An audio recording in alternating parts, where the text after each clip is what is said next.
काय स्थिती आहे नंतर त्याचा वध करूया. आणि तिथे गेले प्रभू. गेल्याच्या नंतर आणि त्याला पाहतात, त्याचा आवाज अगदी खोल गेलेला होता.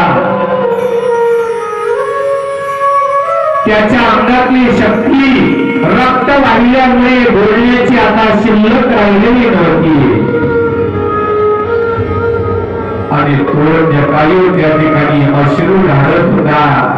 जणू राम प्रभूला म्हणत होता, देवा तुम्ही रडू नका, कारण तुमच्या सीतेला एका दुष्ट दानवानं पळवून नेलाय, सोडून नेलाय. राम प्रभू त्याच्या जवळ आले. काय बोलले तू?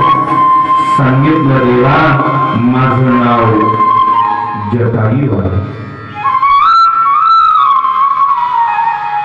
दुष्ट रावण ज्या वेळेला जानकीचं हरण करत चालला होता,